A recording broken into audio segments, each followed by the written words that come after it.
We've all been told that yoga, meditation, and mindfulness come from ancient Eastern wisdom. But are we actually practicing the same traditions or just simplified versions designed for modern life? Today we'll examine how Eastern philosophy has transformed as it travelled west, what was gained, what was lost, and why this raises another fascinating question about illusion itself. Later we'll see how one of the Hindu philosophy's central ideas pushes this much further.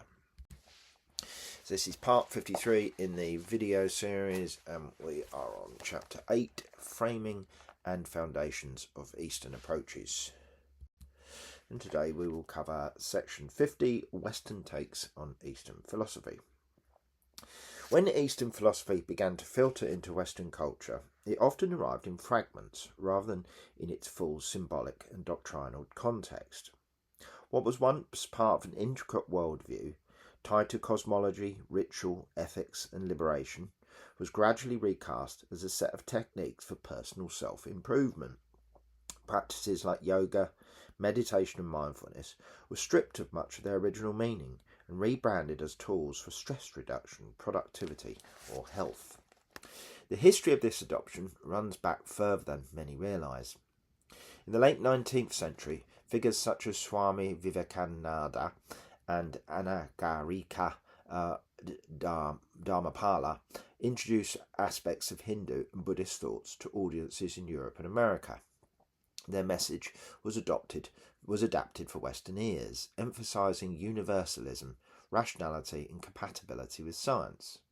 By the 1960s, a new wave of interest was fuelled by the counterculture, the Beatles' engagement with Maharishi Mahesh Yogi, the popularity of Zen writers like D.T. Suzuki and Alan Watts, and the rise of New Age movement helped cement ideas into Western consciousness.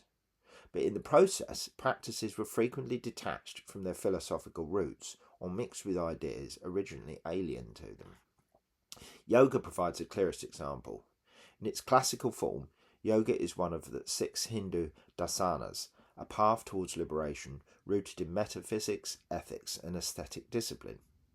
In the West, it has become largely a physical exercise regime. Postures that once symbolised devotion or embodied spiritual principles are taught as ways to improve flexibility, reduce back pain, and sculpt the body's outer appearance.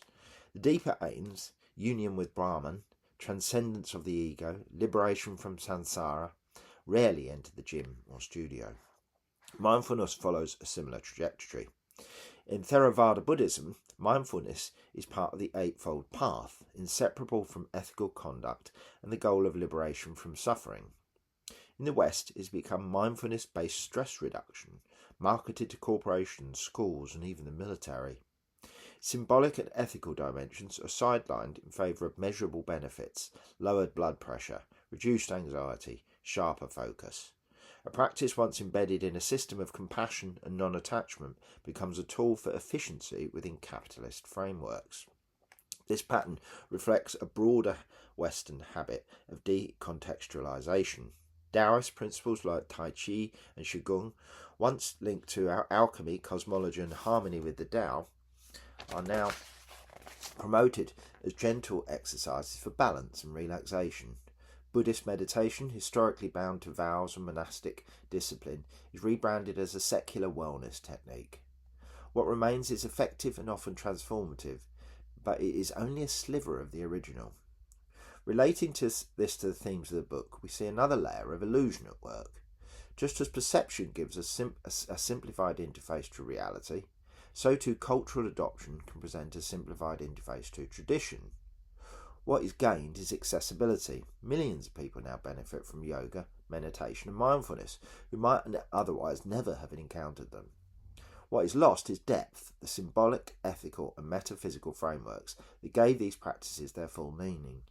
Increasingly, the practice serves the market rather than its original liberational goal. This is not to condemn the Western use of Eastern practices outright. They have improved lives, reduced suffering, and opened doors to deeper questions. But it does raise the issue of whether something essential is missing when techniques are extracted from their context. Is mindfulness without ethics still mindfulness? Or is it simple attention training? Is yoga without philosophy still yoga? or just calisthenic stretching. The history of Western takes on Eastern philosophy shows us both appropriation and transformation. What began as cultural borrowing has become an industry, sometimes commercialised to the point of parody.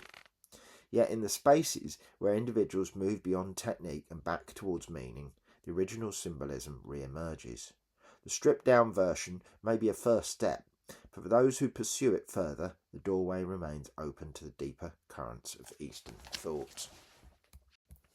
So perhaps the real mystery isn't that Eastern philosophy changed when it reached the West, but that every culture seems to reshape reality into forms it can easily understand. If this is true, even our understanding of wisdom may itself be an illusion. In the next video, we'll examine Maya, the concept of illusion.